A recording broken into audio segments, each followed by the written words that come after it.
Quelque chose d'absolument sans précédent est en train de se dérouler en ce moment même à Medjugorje. Ce que je m'apprête à vous révéler pourrait bien changer à jamais votre compréhension des temps que nous vivons.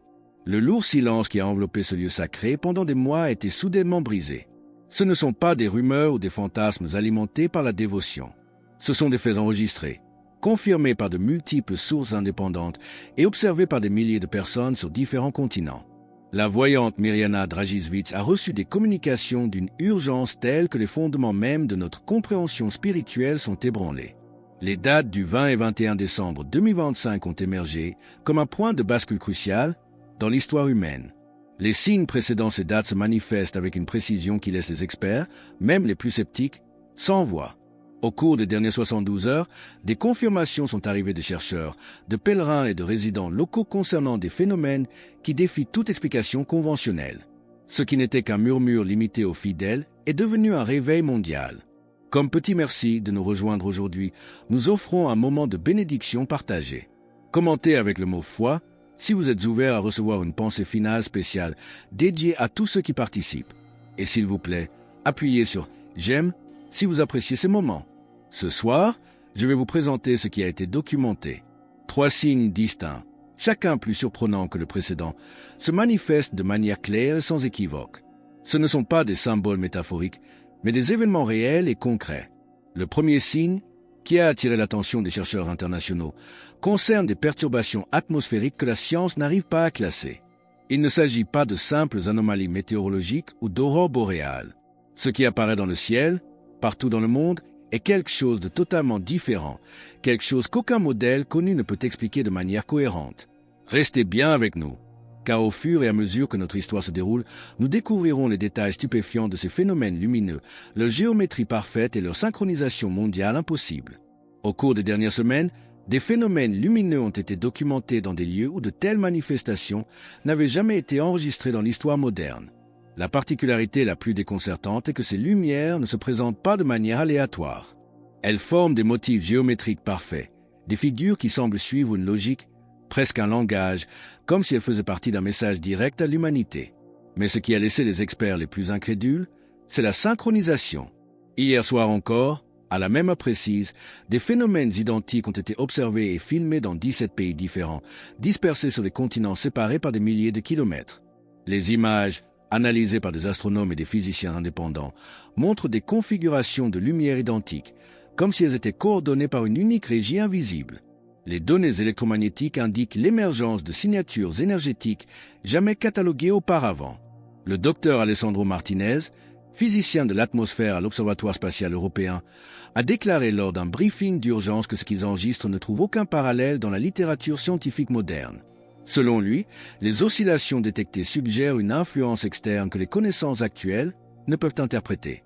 La science telle que nous la connaissons pourrait ne pas suffire. Pourtant, aussi surprenant que soient ces événements atmosphériques, ils ne représentent que le début. Le deuxième signe est encore plus troublant et implique quelque chose que personne n'avait prévu, des milliers d'enfants à travers le monde.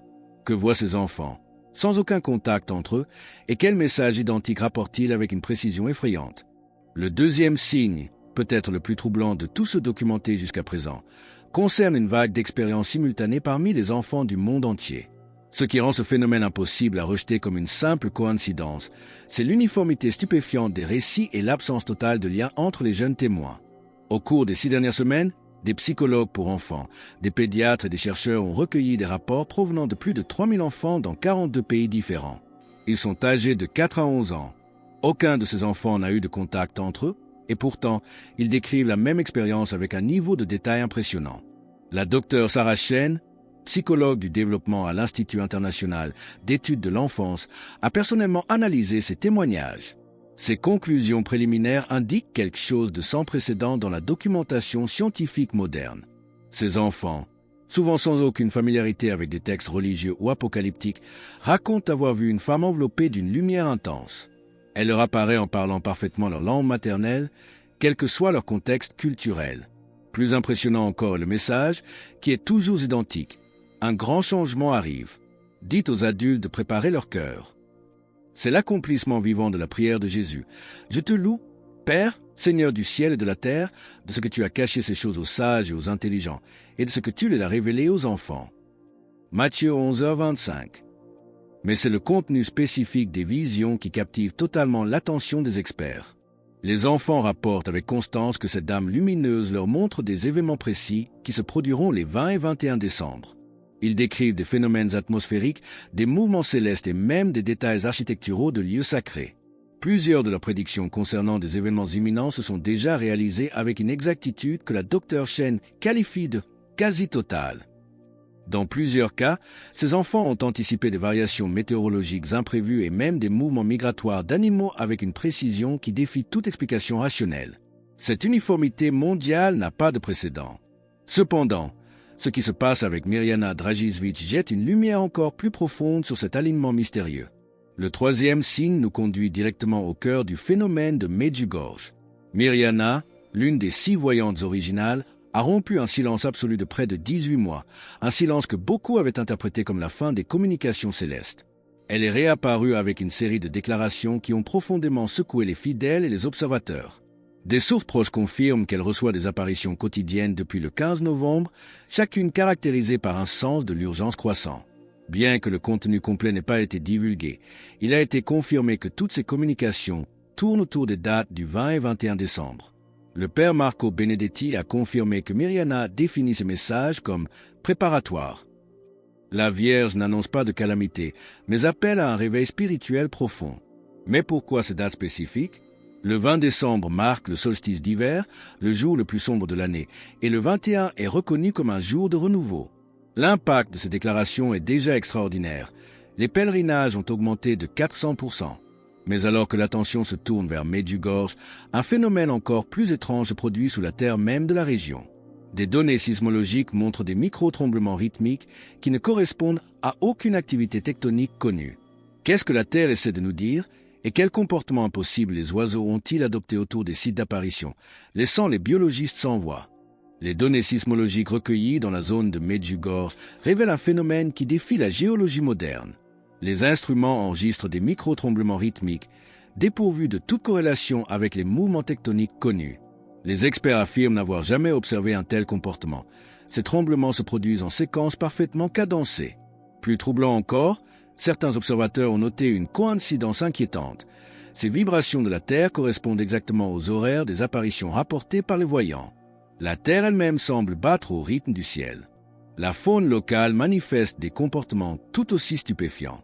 Des volées d'oiseaux se rassemblent en masse gigantesque autour des sites d'apparition, restant immobiles et totalement silencieux pendant des périodes prolongées. Les ornithologues décrivent ce comportement comme impossible à expliquer. Même la végétation semble obéir à une autre loi.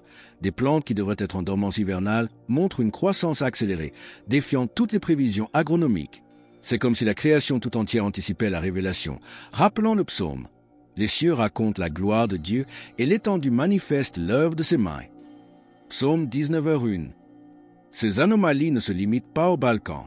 À Lourdes, le sanctuaire a signalé que l'eau de la source miraculeuse a commencé à couler à une vitesse triplée par rapport à la normale. Les analyses minéralogiques montrent des variations de composition qu'aucune source souterraine locale ne peut expliquer, contenant désormais des oligoéléments inconnus dans la région. Au Mexique, un autre signe céleste a été documenté par des milliers de témoins. Un essai massif de papillons monarques a formé des dessins complexes dans le ciel au-dessus de la basilique de Guadalupe. Ces papillons, qui auraient dû migrer il y a des semaines, sont restés en formation parfaite pendant plus de 4 heures. Les entomologistes, en étudiant les images, ont réalisé avec stupeur que les motifs formés correspondaient exactement aux configurations astronomiques prévues pour le 20 décembre. La convergence de ces événements a fini par attirer l'attention des gouvernements et des agences de sécurité nationale. Des sources de renseignements confirment que plusieurs agences surveillent désormais la situation de très près. Leur préoccupation n'est pas spirituelle, mais sociale. Ils craignent l'impact d'un mouvement de masse déclenché par un phénomène d'une telle ampleur. Le département de la sécurité intérieure a émis des avis internes concernant une augmentation potentielle des pèlerinages. En Bosnie-Herzégovine, les autorités ont annoncé le déploiement de personnel militaire pour aider au contrôle des foules. Des hôpitaux de campagne sont en train d'être érigés autour de la ville pour accueillir l'afflux de pèlerins âgés ou infirmes déterminés à être présents lors des jours prophétiques. Le monde séculier se prépare à une crise logistique, mais il ignore encore la tempête intérieure qui se prépare. Car au-delà des mouvements de foule et des anomalies naturelles, un changement bien plus profond se produit dans l'esprit humain. Les médecins et les psychologues commencent à signaler un phénomène inattendu et massif. Le docteur Richard Blackwood, psychiatre, a documenté une augmentation vertigineuse de patients décrivant des réveils spirituels soudains. Qui sont ces gens qui n'avaient aucune foi auparavant? Et pourquoi rapportent-ils tous la même vision d'une femme lumineuse qui leur donne un avertissement précis avant le 20 décembre? Ce phénomène psychologique inattendu est en train de redéfinir notre compréhension de la foi moderne. Le docteur Richard Blackwood, psychiatre spécialiste des états mystiques, rapporte une augmentation vertigineuse de patients décrivant des réveils spirituels soudains. Ce ne sont pas des croyants fervents, mais souvent des individus qui n'avaient aucune inclination religieuse précédente. Pourtant, ils décrivent maintenant des rêves vivaces et des visions à l'état de veille d'une cohérence troublante. Tous racontent la même chose. Une figure féminine lumineuse leur apparaît. Elle ne menace pas, elle n'effraie pas. Elle exprime une profonde préoccupation maternelle pour leur âme et les invite urgemment à entreprendre un parcours intérieur avant la date butoir du 20 décembre. L'impact sociétal de ces appels intérieurs est stupéfiant. Des universités rapportent des retraits volontaires massifs d'étudiants quittant des programmes laïques pour se consacrer à une instruction religieuse. Des professionnels abandonnent des postes de prestige, déclarant la nécessité absolue de se dédier à la vie spirituelle. C'est une réorganisation spontanée des priorités humaines à l'échelle mondiale. Si vous aussi, vous ressentez que le moment est venu de prioriser l'esprit sur la matière et que vous voulez affirmer ce choix, partagez Amen dans les commentaires ci-dessous. Tout cela prépare le terrain pour ce que Mirjana elle-même a défini comme le message le plus urgent jamais reçu à Medjugorje. Selon des sources vaticanes, lors de l'apparition du 19 novembre, la Vierge Marie a communiqué avec une force émotionnelle sans précédent. Elle a parlé avec une clarté surprenante de la préparation nécessaire avant le 20 décembre, décrivant ce moment comme un seuil spirituel pour l'humanité entière. Le contenu de ce message, bien que sous examen, a filtré. Il indique 3 actions spécifiques et non négociables que chaque croyant doit entreprendre. Une prière profonde et quotidienne, une préparation sacramentelle immédiate et ce qui est décrit comme une reddition totale du cœur, une ouverture sincère à la volonté divine. Le langage utilisé était si nouveau, si spécifique, que les théologiens estiment qu'il suggère un niveau de révélation particulièrement significatif. L'écho de cet appel a été immédiat et foudroyant.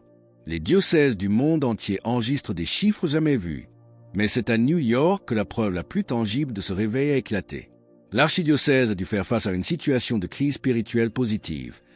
Plus de 40 000 demandes de confession en une seule semaine. Face à cette demande écrasante, l'Église a dû prendre une mesure d'urgence rare. Qu'ont-ils dû faire pour gérer cette marée humaine repentante? Et quelle est la question inévitable qui se pose maintenant à chacun de nous alors qu'il reste moins de 30 jours? Face à cette marée humaine repentante, l'Église a dû prendre une mesure d'urgence rare. Le rappel immédiat des prêtres à la retraite. Ils ont été mobilisés pour entendre les plus de 40 000 confessions enregistrées en une seule semaine dans l'archidiocèse de New York. C'est une scène digne des premiers temps de l'Église, une mobilisation spirituelle de masse où les âmes, sentant l'imminence de quelque chose de grandiose, cherchent instinctivement à se purifier. Mais ce phénomène n'est pas limité aux États-Unis. Des scènes similaires de ferveur et de retour au sacrement se répètent en Europe, en Amérique latine, en Asie et en Afrique. Partout, les diocèses enregistrent des nombres jamais vus de fidèles cherchant la direction spirituelle. C'est la réalisation de la parole du prophète Isaïe. Cherchez l'Éternel pendant qu'il se trouve. Invoquez-le, tandis qu'il est prêt. Isaïe 55, 6. Avec les dates du 20 et 21 décembre désormais à moins de 30 jours, la question qui reste ouverte n'est plus de savoir si quelque chose est en train de se passer. L'évidence est là. La question est désormais de savoir comment chacun de nous choisira de répondre. La convergence est totale. Les 3 grands signes révélés, les phénomènes atmosphériques inexplicables observés simultanément dans 17 nations, les visions synchronisées de milliers d'enfants à travers le monde qui voient tous la même dame, et les apparitions urgentes reçues par Mirjana elle-même pointent tous vers le même point focal. Ils convergent comme des lignes de perspective vers une décision inévitable pour l'humanité. Nous sommes face à ce qui pourrait être le réveil spirituel le plus significatif de notre époque. Le ciel parle avec une voix forte, et pour la première fois depuis des décennies, le monde écoute vraiment. Si vous sentez que vous faites partie de ceux qui écoutent et que vous voulez être prêts, partagez Amen dans les commentaires ci-dessous. La fenêtre de préparation se referme, mais la fenêtre de la grâce est sur le point de s'ouvrir en grand. Cependant, il reste un aspect crucial de cette prophétie que nous n'avons pas encore exploré en profondeur. La Vierge a parlé d'une fenêtre de grâce et d'une illumination intérieure. Ce ne sera pas seulement un événement extérieur, mais une transformation intime. En quoi consistera exactement cette expérience personnelle où chacun verra sa vérité? Et pourquoi cette illumination rendra-t-elle toute neutralité impossible? Ce que peu de gens comprennent encore, c'est que le réveil spirituel promis pour le 20 décembre ne se manifestera pas comme la plupart l'attendent. Il ne s'agira pas d'un spectacle pyrotechnique extérieur ou de signes dans le ciel visibles par des caméras. La Vierge Marie a révélé à Mirjana que cette date marque l'ouverture de ce qu'elle appelle une fenêtre de grâce. Durant cette période sacrée, chaque âme humaine, sans exception, fera l'expérience d'une illumination intérieure. Ce sera une rencontre intime dans les profondeurs absolues de la conscience, un moment de vérité où chacun verra, avec une clarté aveuglante, l'état réel de sa relation avec le divin. Il n'y aura nulle part où se cacher, aucune rationalisation possible. C'est l'accomplissement littéral de la parole du Christ dans l'Évangile. Il n'y a rien de caché qui ne doive être découvert, ni de secret qui ne doive être connu. Luc 12h2. Cette illumination forcera chaque être à se confronter à sa propre vérité. La préparation pour cet événement spirituel mondial a été orchestrée de manière invisible à travers des incidents apparemment sans lien à travers le globe. Des groupes de prière, qui ont commencé à se former spontanément en octobre, se comptent maintenant par milliers sur chaque continent. Ces communautés ne sont pas guidées par une organisation humaine, mais par une inspiration intérieure, préparant l'atmosphère spirituelle par une intercession intense. L'un des exemples les plus frappants de cette coordination divine est celui du père Thomas Mackenzie, un curé d'une zone rurale du Montana. Il n'avait jamais visité Medjugorje et ignorait les prophéties récentes. Pourtant, le 19 novembre, durant ses prières matinales, il a vécu une rencontre mystique profonde. Il a reçu des instructions claires pour préparer ses paroissiens à ce qu'il a défini comme un examen de conscience collectif, qui se vérifierait le 20 décembre. Sa congrégation, d'abord sceptique, a commencé à vivre ses propres expériences spirituelles après avoir suivi ses conseils de jeûne. Mais ce phénomène transcende les frontières du catholicisme, prouvant son universalité. Pour rejoindre notre communauté et ne manquer aucune histoire inspirante sur ces signes des temps, pensez à cliquer sur j'aime et à vous abonner. En Corée du Sud, des ministres protestants rapportent que leur congrégation vive une unité inhabituelle, se réunissant spontanément pour des sessions de culte prolongées centrées sur cette même date du 20 décembre. À New York, des rabbins ont documenté une augmentation inexplicable de la fréquentation des synagogues, avec des fidèles exprimant une urgence inexplicable concernant une préparation spirituelle pour le mois à venir. L'Esprit souffle où il veut, réveillant les cœurs de toute tradition pour ce rendez-vous divin. Les larmes de sang qui ont coulé du visage de la Vierge à Medjugorje le 17 novembre n'étaient pas seulement des signes isolés. Elles marquaient l'ouverture solennelle du chapitre final de la miséricorde du ciel pour l'humanité. Avec exactement 30 jours restants avant l'échéance, la phase de préparation touche à sa fin. Le temps de la révélation approche. Tout converge, les manifestations globales, les rêves des enfants, les guérisons miraculeuses et cette unité sans précédent dans la prière. Une seule vérité est indéniable. Quelque chose d'extraordinaire nous attend. Mais la question demeure, comment vivrons-nous cet instant? La Vierge a été claire. Ce moment sera vécu soit comme une miséricorde divine, soit comme un jugement spirituel. Et cette différence dépendra entièrement, et uniquement, de l'état de notre cœur au moment où la fenêtre s'ouvrira. Le ciel a parlé. L'humanité doit maintenant choisir. Les larmes de sang qui ont coulé du visage de la Vierge à Medjugorje le 17 novembre n'étaient pas seulement des signes isolés. Elles marquaient l'ouverture solennelle du chapitre final de la miséricorde du ciel pour notre génération. Avec exactement 30 jours restants avant la date prophétique du 20 décembre, la phase de préparation spirituelle touche irrévocablement à sa fin. Le temps de la révélation approche. Ce que nous voyons se dérouler sous nos yeux dépasse l'entendement humain ordinaire. Les manifestations globales, les rêves identiques faits par des milliers d'enfants, les guérisons miraculeuses défiant la science et cette unité sans précédent dans la prière qui traverse toutes les confessions. Tout cela pointe vers une seule et inéluctable vérité.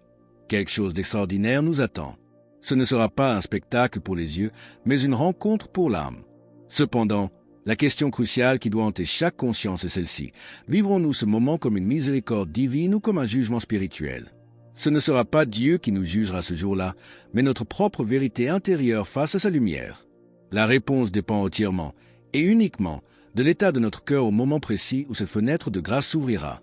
Il n'y aura plus de place pour les masques, plus de place pour les excuses. C'est le moment de vérité que l'humanité attend depuis des siècles. C'est ici que l'Écriture sainte nous offre la clé pour naviguer dans cette tempête, nous rappelant que le pouvoir de décision nous appartient encore. J'en prends aujourd'hui à témoin contre vous le ciel et la terre. J'ai mis devant toi la vie et la mort, la bénédiction et la malédiction. Choisis la vie, afin que tu vives, toi et ta postérité. Deutéronome 30, 19. Ce choix de la vie, c'est le choix de la prière, de la conversion et de l'amour, maintenant, avant que l'heure ne sonne. La mère de Dieu a donné son avertissement avec des larmes de sang. Le ciel a parlé avec une clarté que nul ne peut plus ignorer. La fenêtre est ouverte, la main est tendue. Maintenant, l'humanité doit choisir. Alors que nous concluons sur cet ultimatum divin et cette promesse de grâce, nous vous invitons à déclarer votre foi et votre choix pour la lumière. Commentez « Jésus est roi ci-dessous » pour affirmer cette vérité avec nous. Et votre parcours ne doit pas s'arrêter ici. Cliquez sur la vidéo qui apparaît maintenant sur votre écran pour un autre message puissant que nous avons préparé pour vous.